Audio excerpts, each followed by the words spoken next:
The alley behind the corner market reeked of rotting fruit and spilled oil, a narrow vein of shadow squeezed between crumbling brick walls under the sodium glow of a flickering street lamp. It was just past midnight, in the forgotten outskirts of Milford, where the hum of distant highways faded into the night's indifferent silence. Coleridge Hanley eased his Harley to a stop at the mouth of the alley, the engine's low rumble dying like a sigh. He'd been riding aimless loops since dusk, chasing the ghosts that clung to him like exhaust fumes, memories of a brother lost to the sands of some far-off war, a promise whispered over dog tags that he'd buried deep but never forgotten. At 42, Ridge was all lean muscle and faded ink, his leather vest scarred from rides that tested more than roads. He killed the headlight, letting the bike's warmth seep into his boots when his eyes caught movement in the dimness. There, huddled against an overflowing dumpster, an elderly couple lay curled together on a threadbare blanket, their frail forms swallowed by the trash bags piled around them like indifferent sentinels. The man, silver-haired and gaunt, had his arm draped protectively over the woman, whose white curls peeked from beneath a wool shawl that might have once been elegant. They slept, or seemed to, with the quiet resignation of those who'd long surrendered to the world's edges. No cardboard sign begging for coins, no frantic eyes scanning for threats, just two souls, adrift in the refuse, as if the alley were their chosen hearth. Ridge's gut twisted, a cold knot of outrage rising like bile. In a town where fortunes flipped on a whisper, this wasn't right. No one ended up here by accident, not with the dignity etched in their lined faces. He swung a leg over the saddle, boots crunching on gravel as he approached slow, hands open at his sides. The air hung heavy with the tang of damp cardboard and faint decay, but beneath it, something cleaner. Lavender soap, maybe, clinging to their clothes like a defiant memory. "Hey," Ridge said softly, his voice gravel rough from years of wind and unspoken regrets. "You folks all right?" The man stirred first, eyes fluttering open, sharp and blue despite the weariness. He sat up carefully, shielding the woman as she blinked awake, her gaze steady but shadowed. "We're fine, son," the man replied, his accent carrying a faint lilt from somewhere up north, like old maple and pine. "Just resting. Name's Armand Lavoie, and this is my Vera." She nodded, a small smile cracking her lips. But it didn't reach her eyes. Ridge crouched to their level, pulling a couple of protein bars from his saddlebag, emergency rations from club runs that had seen him through worse nights. "Looks like you could use these. Market's closed, but I got water too."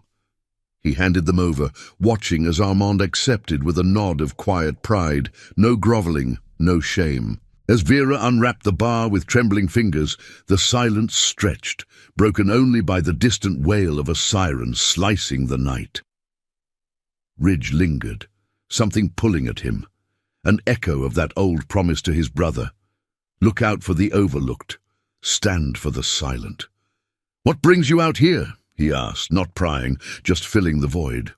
Armand glanced at Vera, a wordless exchange passing between them before he spoke. "Life's choices, that's all. We chose this." The words landed flat, too polished, like a rehearsed line from a bad play. Ridge's instincts prickled. He'd seen enough cons in dive bars and border towns to spot the Polish over pain. Vera sipped from the water bottle, her hands steadying as warmth returned to her cheeks. "We had a home once," she murmured, voice soft as falling leaves. "Up in the hills, with a garden and mornings that smelled of fresh bread. But promises, they shift like sand." Armand nodded, his eyes distant, fixed on the alley's mouth where headlights occasionally swept by. Ridge leaned against the wall, the cool brick grounding him. As they unfolded their tale in fragments, whispers of a family business sold off cheap, signatures on papers they barely understood, a slow unraveling that left them with nothing but each other. It sounded clean, too neat, like a story scrubbed of its stains. But as Armand reached into his coat pocket for a handkerchief, an envelope slipped free, yellowed and creased, tumbling onto the blanket. Ridge's eyes locked on it before Armand could snatch it back. "What's that?" he asked, voice low. The old man hesitated, then sighed, picking it up with a defeated slump. "Just old news, deeds and such, from the folks who took what was ours." Vera's hand tightened on his arm, a silent plea, but curiosity burned in Ridge now, hot as engine oil. He took the envelope gently, unfolding papers under the street lamp's harsh light, legal jargon, signatures in looping script, dates from a few years back. Names jumped out: a local firm, Evergreen Holdings, tied to the mayor's brother-in-law, whispers Ridge had heard in club meets about shady land grabs, but deeper in, a notarized letter hidden like a thorn, testimony from a nurse at the local clinic hinting at coercion, pressure on the elderly to sign away rights under the guise of community aid. The pieces clicked, a quiet thunder in Ridge's chest.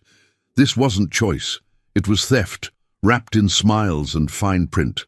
The couple had been played, their trust weaponized in a system that chewed up the vulnerable and spat out husks. Armand's eyes met his, raw now, the polish cracking. "We didn't want to burden anyone. Thought we could manage." Vera nodded, tears glistening but unshed. "But it's eating us, this secret, like a weight we can't shake." Ridge folded the papers, handing them back, but the fire in him roared to life. A call he hadn't heard in years, echoing his brother's last words: "Honor the broken." He stood, the alley suddenly too small for the injustice swelling inside. "You're not managing alone anymore," he said, voice steady as forged steel. "I've got a crew, folks who ride for what's right. We uncover truths, make sure promises stick." Armand's brow furrowed, hope flickering like a match in wind. "Why us? You don't know us." "Because I've been the fool who signed away pieces of himself," Ridge replied, the admission slipping out like a confession. Scars from his own past, debts unpaid, a marriage shattered by war's shadow flashed in his mind. "And because some secrets demand daylight."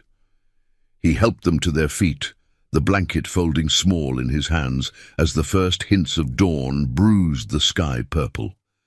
The Harley waited, a faithful beast, and for the first time in months, Ridge felt the pull of purpose, a ride that might redeem more than just these two souls. As they walked toward the bike, Vera's hand on his arm light as a bird's wing, Ridge knew this was no random stop. The secret behind them wasn't just papers. It was a web of quiet corruption, threads leading to power that hid in plain sight, and he, Cole Ridge Hanley, scarred rider of forgotten roads, would unravel it, not with fists or fury, but with the unyielding honor of a promise kept. The engine growled awake, carrying them into the light, where justice waited, patient and fierce. The first rays of dawn clawed over the horizon, painting the empty streets of Milford in strokes of bruised gold and shadow. Ridge guided the Harley slow through the waking town. Armand and Vera perched behind him on the worn leather seat, their frail frames holding tight like roots to weathered stone. The engine's steady thrum vibrated through them all, a heartbeat against the chill morning air that carried the faint scent of dew-kissed asphalt and blooming wildflowers from the roadside ditches. Vera's shawl fluttered like a flag of surrender, while Armand's hand gripped Ridge's shoulder, not out of fear, but a quiet trust blooming in the unexpected ride. Ridge's mind raced ahead, mapping the path to the Iron Promise Clubhouse. A squat warehouse on the edge of town, its corrugated walls scarred by years of storms and secrets, a sanctuary for those who'd chosen brotherhood over blood. They pulled up as the sun crested fully, spilling warm light across the gravel lot dotted with bikes like sleeping guardians. The clubhouse door creaked open before Ridge could kill the engine, and out stepped Jack's Forge Harlan, his broad frame filling the frame like a wall of forged iron. At 38, Forge was the club's enforcer in spirit, if not title. His arms a tapestry of tattoos from tours overseas that mirrored Ridge's own ghosts. Behind him trailed Lena Sparks Ruiz, the weirder of the group, her toolkit always slung over one shoulder, eyes sharp as welding torches from nights spent piecing together broken machines and mended lives. The rest of the core crew filtered out, veterans like Tommy Echo Hale, who heard silences louder than shouts, and Mira Haven Cole, a nurse who'd traded scrubs for leathers after losing her own family to the system's cold grip. Ridge dismounted first, offering a hand to Vera, who stepped down with the grace of someone who'd danced through harder falls. "Easy now," he murmured, his voice a low anchor. Armand followed, scanning the group with wary eyes that softened at the sight of faces weathered by their own battles. The air hummed with the scent of fresh coffee brewing inside, mingling with the oily tang of bike chains and the earthy residue of last night's rain. "Folks," Ridge said, gesturing to the couple, "this is Armand and Vera Lavoie. They need us. Got a story that'll twist your guts." The crew formed a loose circle, boots shifting on the gravel, the morning light catching the glint of club patches, faded eagles and crossed wrenches symbolizing promises forged in fire. Forge crossed his arms, his gaze steady but probing. "Ridge, you drag strays home like it's habit. What's the play?" Ridge pulled the yellowed envelope from his vest pocket, the papers crackling like dry leaves as he unfolded them under the open sky. Vera leaned into Armand, her breath shallow, while the group leaned in, the weight of unspoken histories hanging thick. He laid it out plain, voice gravel steady. The alley, the too clean tale of choice, the hidden letter from the nurse at Milford Mercy Clinic, fictional echoes of coercion, where community aid masked pressure tactics, signatures coaxed from trembling hands over lukewarm tea. Names surfaced like buoys in fog.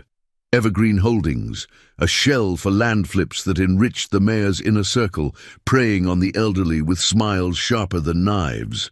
"They didn't choose this," Ridge finished, eyes locking on Forge. "It was taken. Slow, quiet, like poison in the well." A murmur rippled through the crew, Echo's face darkening as he traced a scar on his knuckles, a reminder of his own brush with crooked vets' aid groups. "Sounds like the same rot that chewed up my old man," he said, voice echoing soft but edged. "Pension vanished, house foreclosed on a technicality. They call it progress." Mira stepped forward, her hands gentle as she touched Vera's arm, feeling the fragility beneath the shawl. "I've seen it in the ER. Folks signing away dignity because they're scared, alone. But you're not alone now." She shot Ridge a look, a silent nod of the chosen family they'd built from fragments. Ex-soldiers, road warriors, healers who'd all answered a call to stand for the silenced. Forge took the papers, squinting at the looping signatures under the strengthening sun. The wind picked up, rustling the edges, carrying the distant rumble of a semi on the highway, a reminder of roads that led away from home or straight into hell. "This ties to Harlan Tate," he growled, the mayor's brother-in-law, a name whispered in backroom deals that the club had skirted before. Evergreen's been snapping up hillside properties, turning farms into condos for city fat cats. If these two were pushed out... He trailed off, handing the envelope to Sparks, who scanned it with a mechanic's precision. "Dates line up with that rezoning push last spring.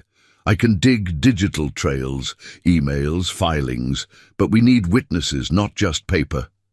Armand cleared his throat, stepping into the circle's heart, his lilt cutting the tension like a knife through fog. "We have one. The nurse, Ilara Voss. She tried to warn us, slipped us that letter before they transferred her out, said it was bigger than us, a pattern." Vera nodded, her eyes meeting Mira's with a spark of shared resolve. "We kept quiet to protect her, but now, maybe it's time." The words hung, a promise cracking open, and Ridge felt the old vow to his brother stir deeper. A legacy of quiet stands against the storm. The crew exchanged glances, the bond tightening like chains on a wheel. Forge clapped Ridge on the back, the impact solid as oath. "We're in. But careful, these threads lead to suits who don't ride. They hire the muscle." Sparks already had her phone out, fingers flying, while Echo fetched chairs from inside, the scent of coffee wafting stronger, a small comfort amid the brewing storm. As Vera settled with the cup, steam curling like secrets unveiled, Ridge watched the group coalesce around the couple, strangers becoming kin in the span of a sunrise. But as the morning wore on, a shadow crept in. A black SUV idling at the lot's edge, tinted windows hiding eyes that watched too long. Ridge's instincts flared, the alley's chill returning despite the warming sun. The web was alive, sensing the pull. Justice wouldn't come easy. It demanded patience, proof, and the unbreaking loyalty of those who'd chosen to ride together.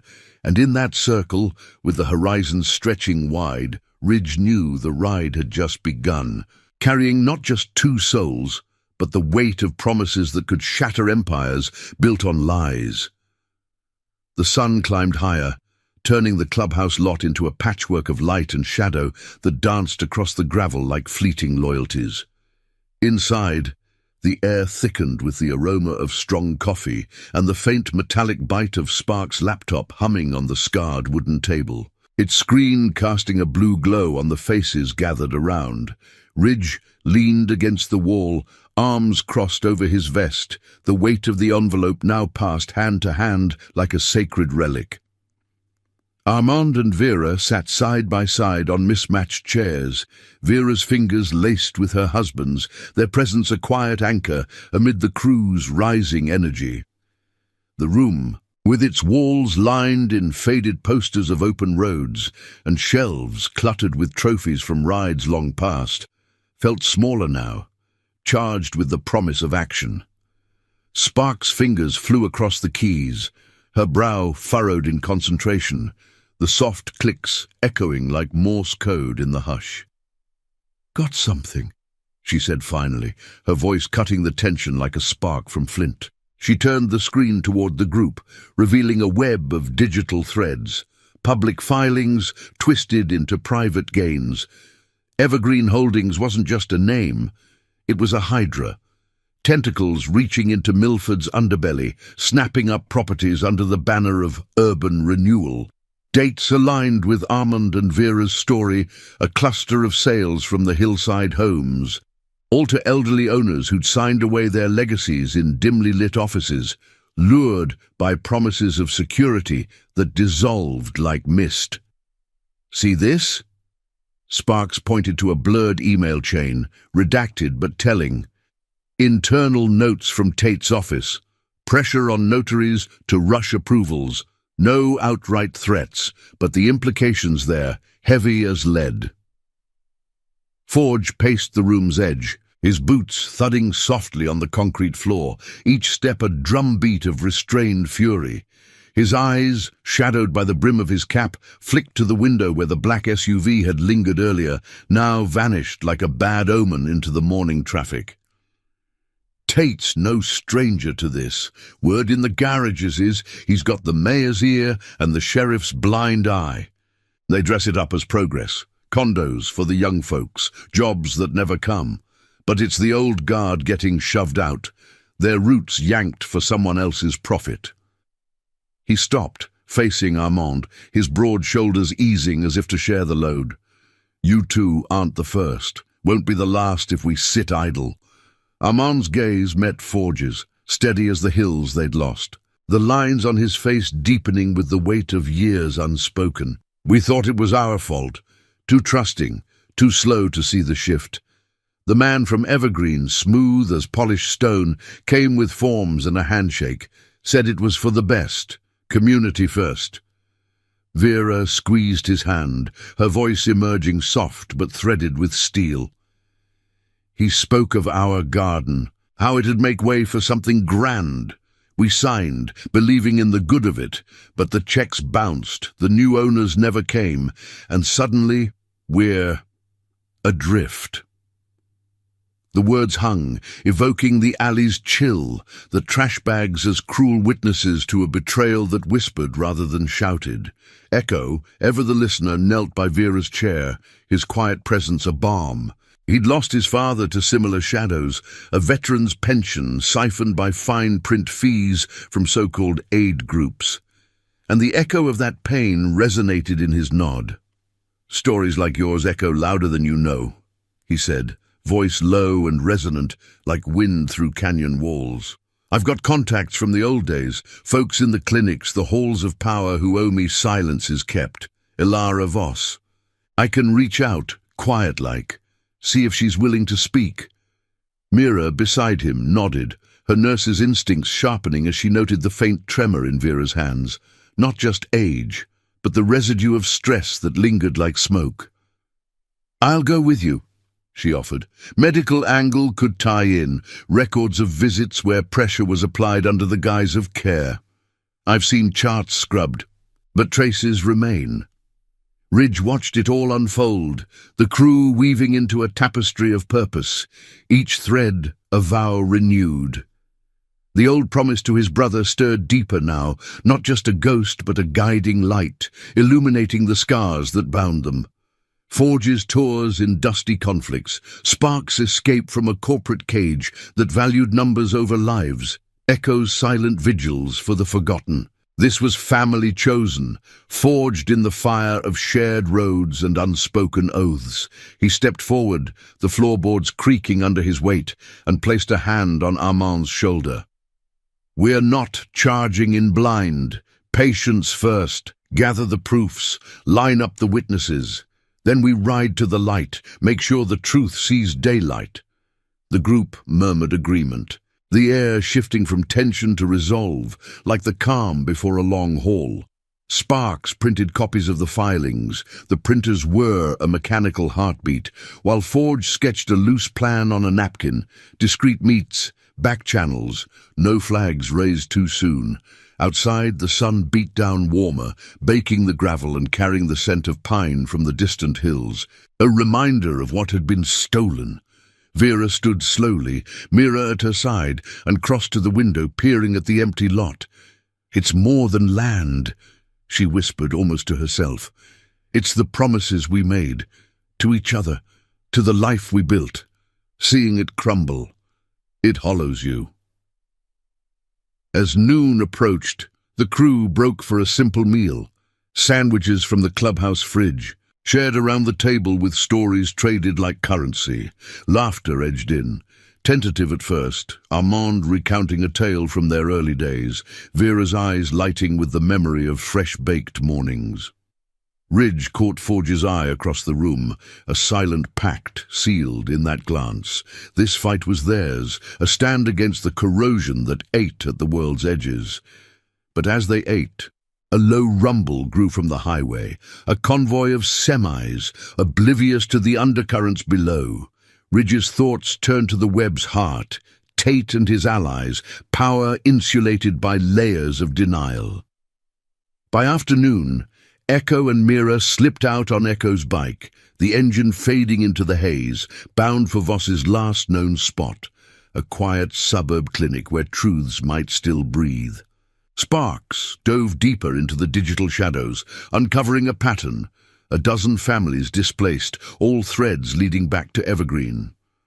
Armand and Vera rested in a back room, the couple's soft voices murmuring through the walls, rebuilding strength in the safety of walls that held. Forge pulled Ridge aside, voice gravel low. This could stir the hive. "You ready for the sting?" Ridge nodded, the fire in his chest steady. For them, for the promise, always. The day wore on. The clubhouse a hive of quiet industry, justice taking shape not in thunder, but in the patient grind of gears turning toward reckoning. Yet as shadows lengthened, Ridge couldn't shake the alley's echo, the secret that had drawn him in, now pulling the crew into its depths.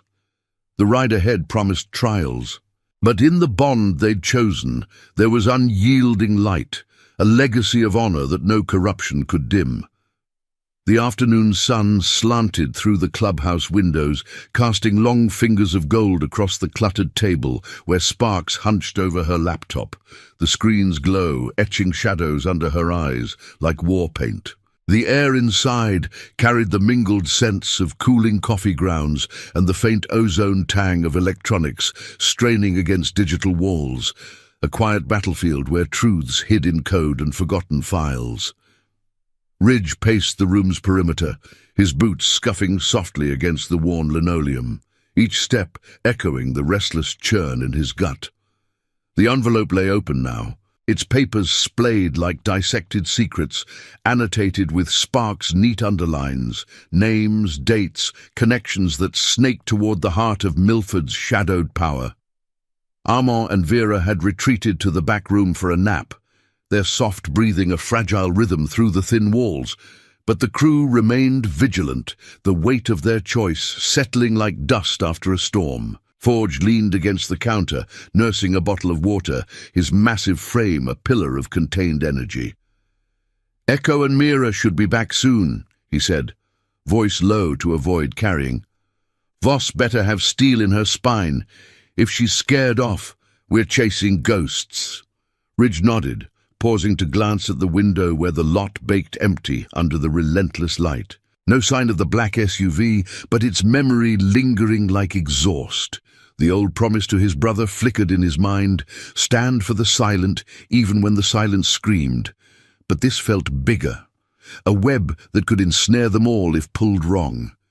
He'd ridden through worse, border skirmishes disguised as club runs, debts called in with bullets instead of words.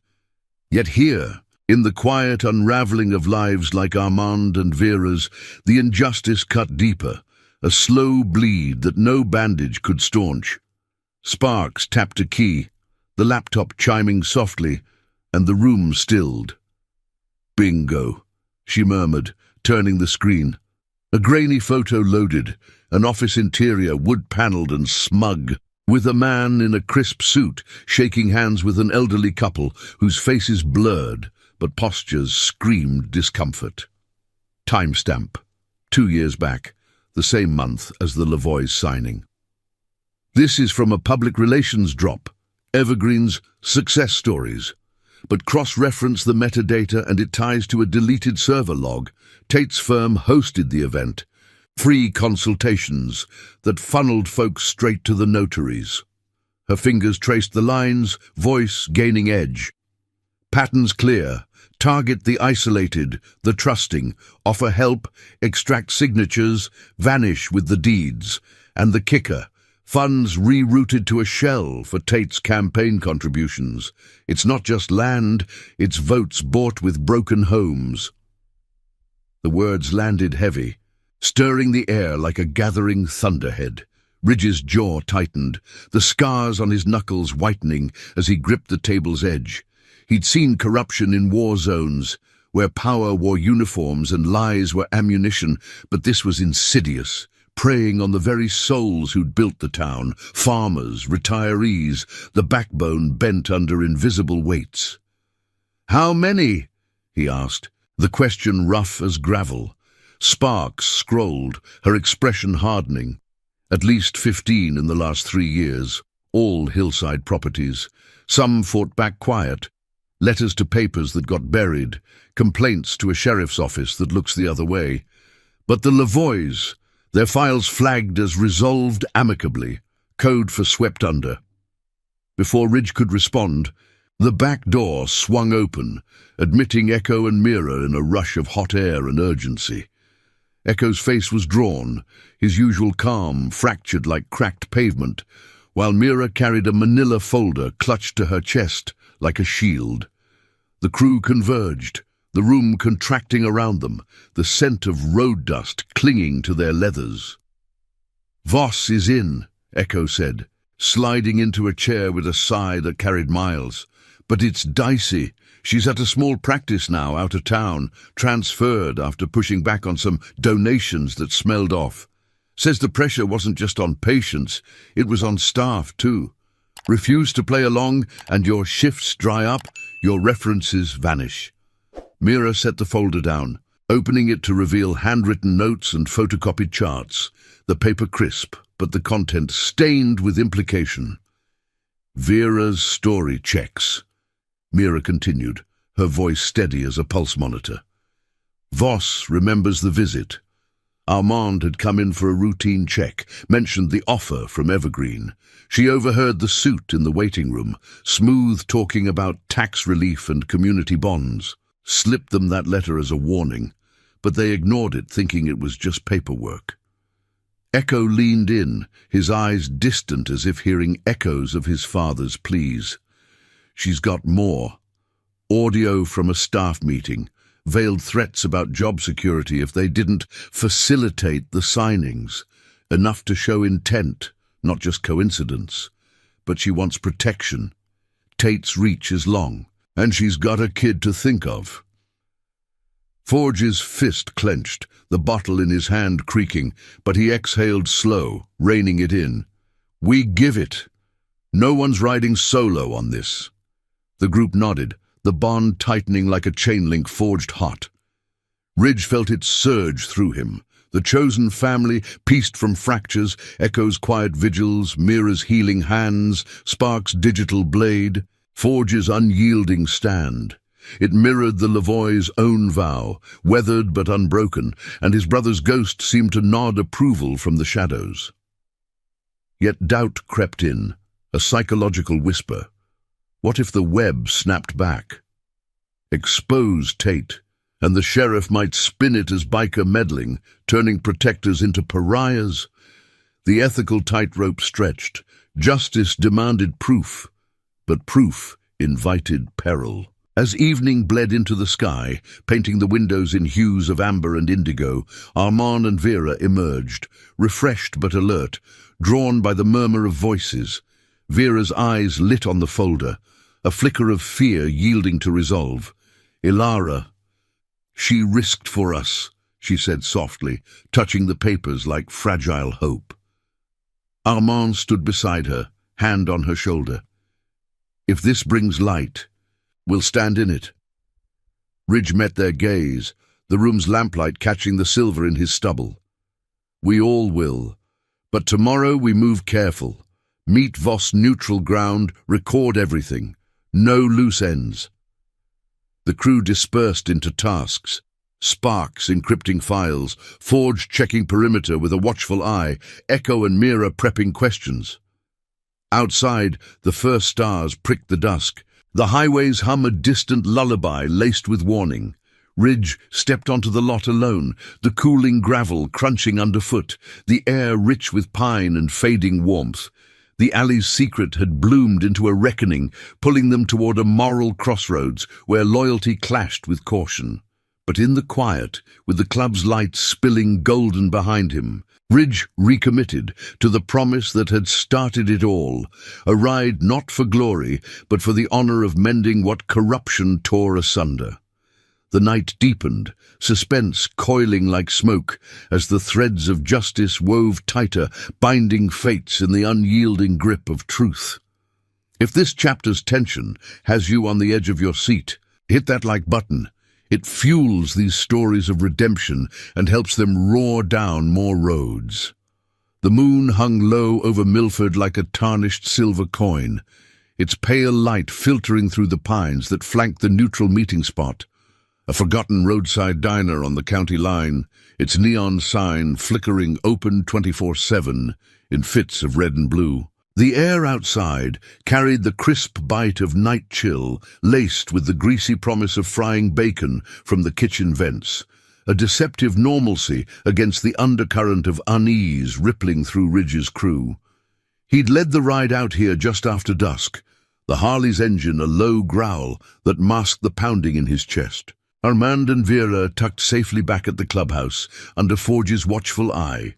Now, as the bikes cooled in the gravel lot, their chrome catching moonlight like whispered secrets, Ridge scanned the empty highway, the distant hum of semis, a reminder that roads connected more than places.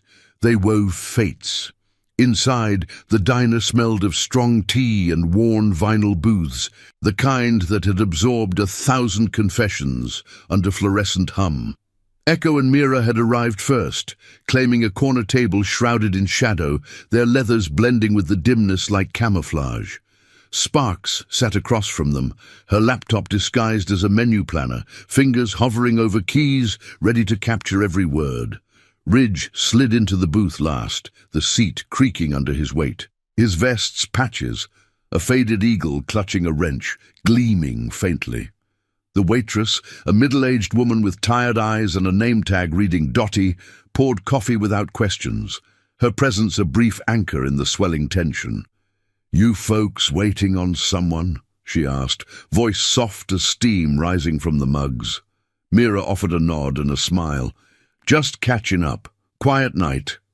Dottie lingered a beat, as if sensing the weight, then retreated to the counter, leaving the group in their pocket of suspense.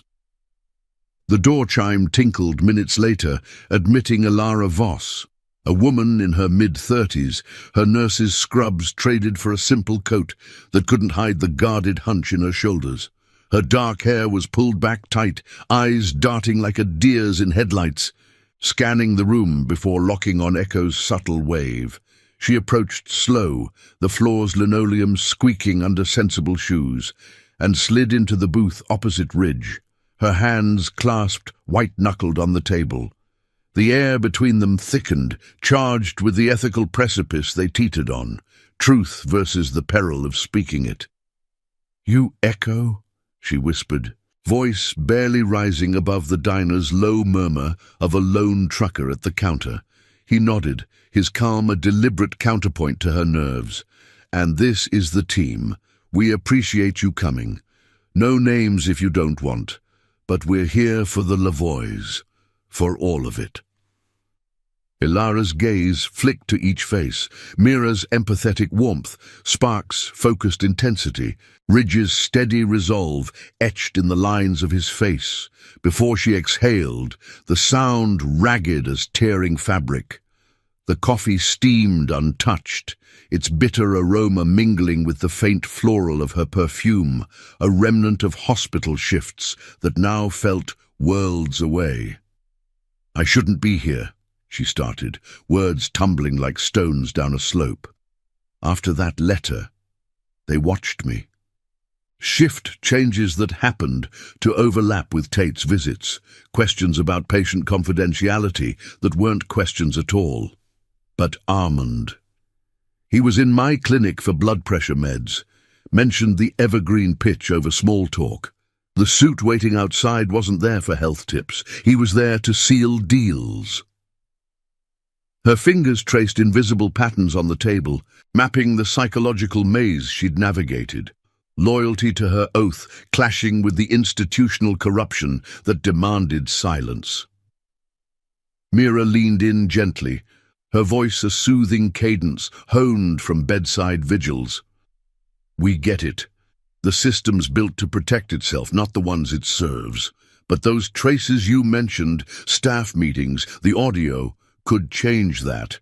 Show the pattern, the intent behind the smiles." Ilara nodded, pulling a slim USB drive from her pocket, sliding it across like contraband. Sparks snatched it seamlessly, plugging it into her laptop under the table's edge, the soft whir of data transfer a heartbeat in the hush. "It's clipped. 10 minutes from a mandatory session last year," Ilara said, her tone laced with the dilemma that had kept her awake nights. Tate's rep wasn't speaking, but the message was clear. Facilitate the community partnerships or find work elsewhere. No outright orders, just implications. "Jobs for the town," they said, but I saw the fallout. Patients stressed, homes lost, the quiet despair that fills charts with unexplained ailments. Ridge listened, the diner's clock ticking like a countdown, each second amplifying the moral stakes. His own scars itched, a brother's promise unkept in his mind's eye. The war that had taught him corruption's face wore many masks, from desert camouflage to pinstripe suits. This wasn't bullets and borders, it was a subtler war, psychological barbs that eroded trust like acid on metal. "And the Lavois," he prompted, voice low gravel. Ilara's eyes met his, raw with the weight of withheld truths. They weren't alone. I slipped the letter because I saw the signs. Confusion in their eyes, the way Armand hesitated over the forms during his visit. Tate's network preys on that vulnerability, uses aid programs to isolate, then close in. I've got names of others, folks who signed under similar clouds, but exposing it. It could drag me down, my daughter. She's 8, asks why mommy's sad at night. The confession hung, a psychological fracture in the booth's confines, the ethical dilemma coiling tighter, justice for the many versus safety for the few. Echo placed a hand near hers, not touching, just offering solidarity from one who'd chosen silence once too often. "We won't let that happen. Protection's part of the ride, discreet, no traces back. You've got our word, like family." Sparks glanced up, the transfer complete, her nod confirming the file's integrity. Audio snippets of veiled directives, logs of coerced consultations, a digital trail that could illuminate the shadows. But as Ilara spoke on, detailing a web of complicit notaries and buried complaints, a flicker outside caught Ridge's eye, the sweep of headlights, slow and deliberate, pulling into the lot. Not a semi, but a sheriff's cruiser, idling with lights off, its silhouette a stark warning against the moonlit gravel. Tension spiked, the group's breaths sinking in silent alert. The cruiser's door opened, a deputy stepping out, his flashlight beam cutting the night like a blade. Routine patrol, or something sharper. Ridge's instincts flared, the promise to stand firm clashing with the caution that had kept his crew alive through darker roads.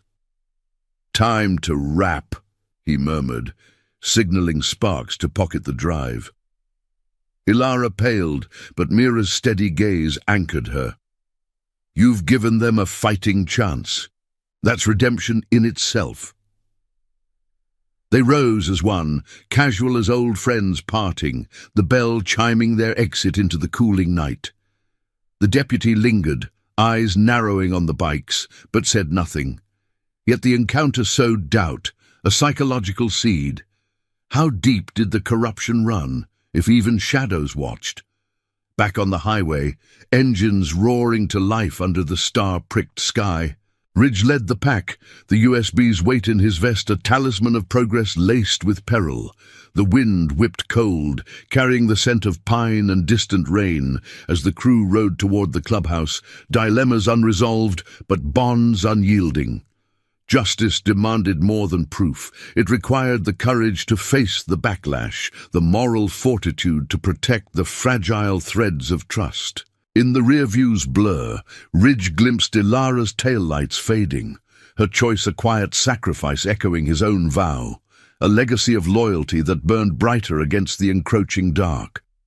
The night stretched ahead, suspense building like thunder on the horizon, pulling them deeper into the heart of reckoning, where personal redemption intertwined with the greater fight. The clubhouse lights burned late into the night, spilling warm pools across the gravel lot, like defiant beacons against the encroaching dark.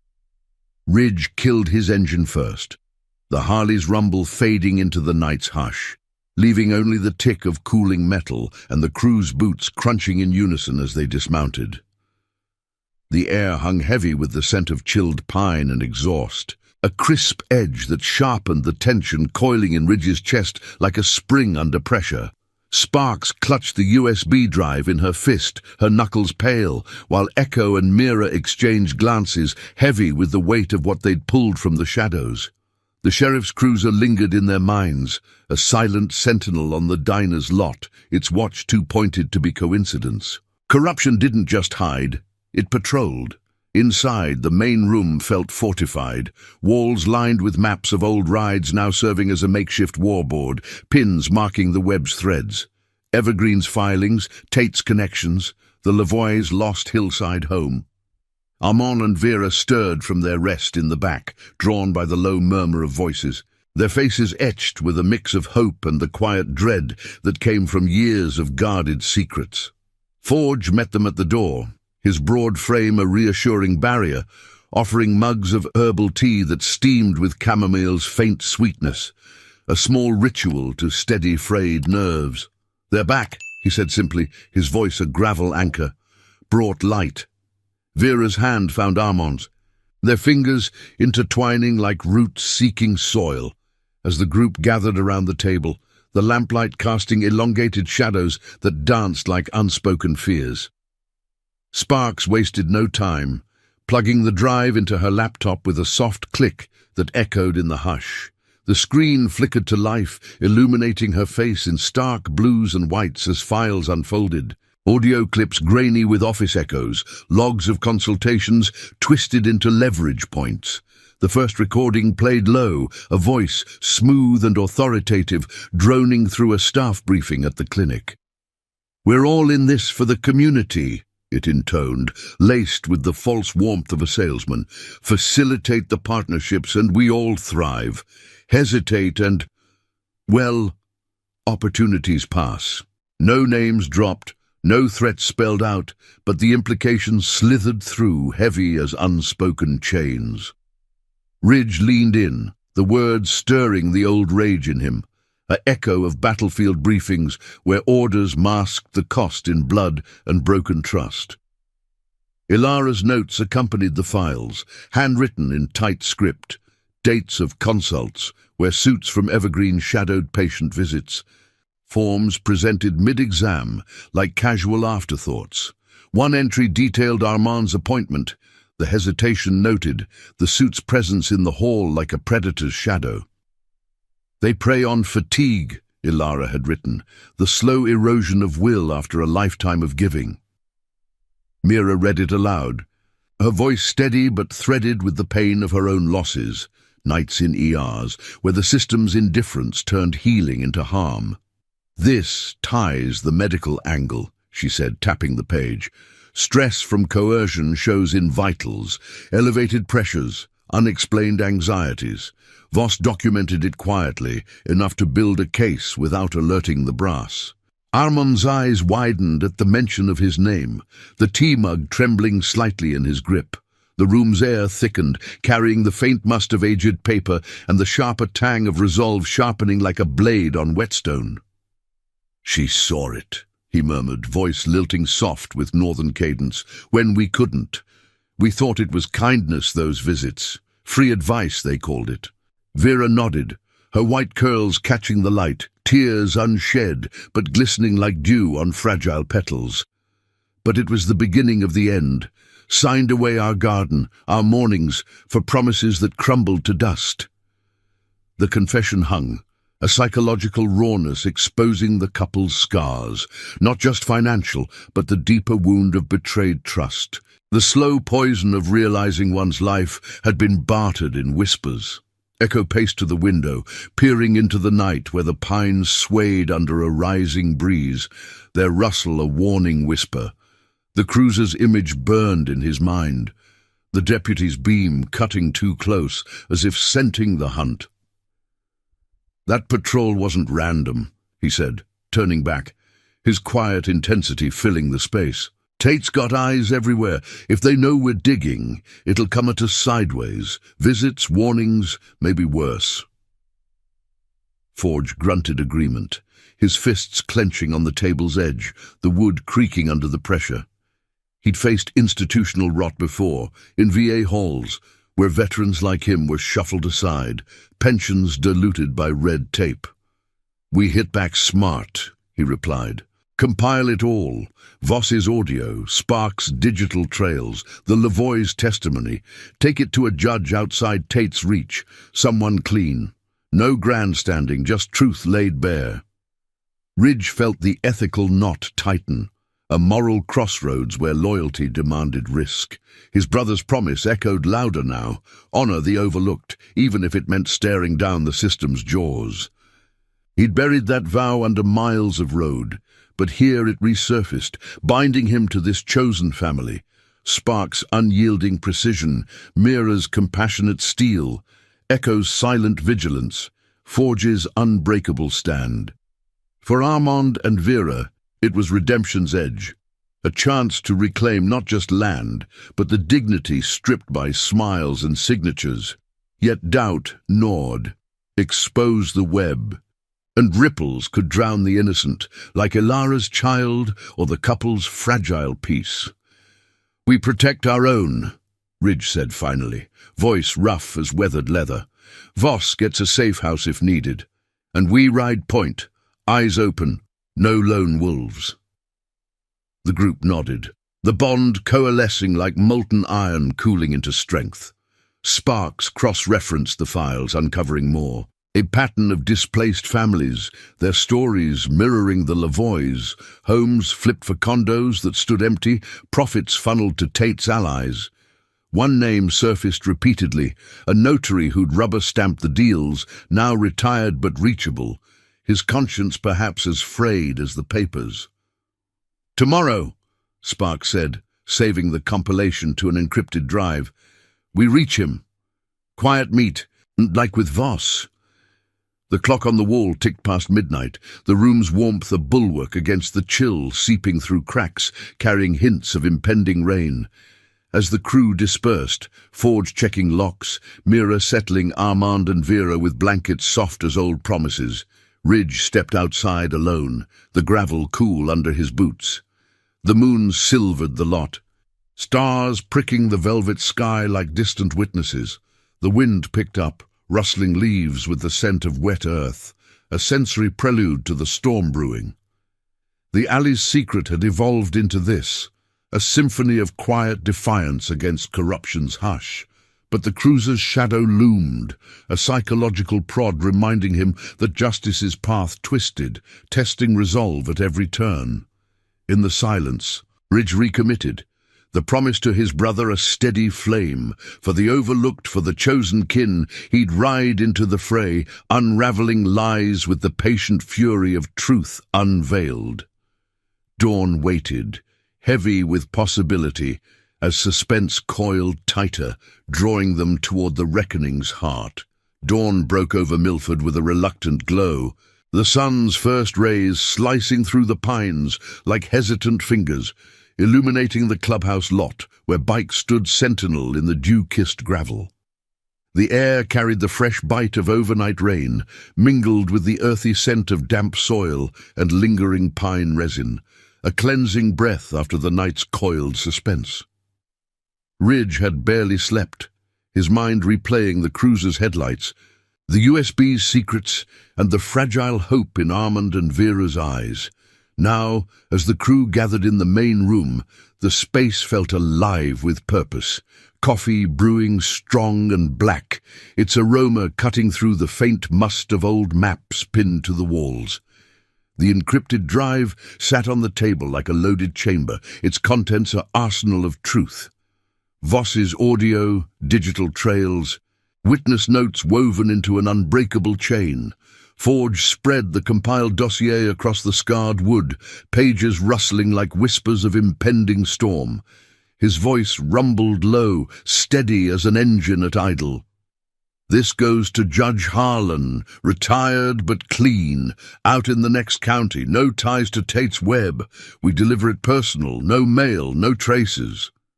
Echo nodded, his quiet demeanor masking the fire kindled by his father's echoed fate, while Mira reviewed the medical tie-ins one last time, her fingers tracing charts that documented not just ailments, but the invisible scars of coercion. Sparks had fortified the files with timestamps and cross-references, her eyes sharp despite the fatigue etching lines around them. Armand and Vera stood nearby, the couple's frailty offset by a newfound steel, Vera's shawl draped like a banner, Armand's hand firm on her shoulder. "You've given us more than papers," Armand said, his northern lilt carrying gratitude thick as morning mist. "You've given us voice." Ridge felt the weight settle deeper, the old promise to his brother a pulse in his veins. Honor the silent, mend the broken with actions quieter than thunder. This was the moral crux, not a raid or roar, but a deliberate unveiling, justice poetic in its patience. Yet the psychological toll gnawed, the risk to Ilara's family, the backlash that could paint the club as vigilantes in a town primed to protect its own. He'd stared down worse in shadowed deployments, where loyalty meant choosing the hard right over the easy wrong. But here, with chosen kin at stake, the dilemma sharpened like a blade on bone. "We ride together," he said, voice gravel rough, sealing the pact. The crew mounted up, engines growling awake in unison, the vibration thrumming through leather and resolve as they pulled out, a convoy cutting through the waking streets. The road to Judge Harlan's cabin wound through mist-shrouded hills, the Harleys leaning into curves with the precision of old friends, wind-whipping scents of wild sage and wet asphalt. Ridge led, Armand and Vera secured in a sidecar rigged hasty but sure, their faces turned to the passing pines, echoes of the home stolen, now reclaimed in motion. Behind, the crew formed a protective wedge. Forge's bulk a rear guard, eyes scanning mirrors for tails. The sheriff's cruiser haunted the periphery, a psychological shadow, but no lights flashed, no sirens wailed. Perhaps the web sensed the shift, truths too solid to smother quietly. Tension built in the miles, ethical suspense coiling, exposed the corruption and ripples could flood innocent lives, but silence it. And the poison spread unchecked.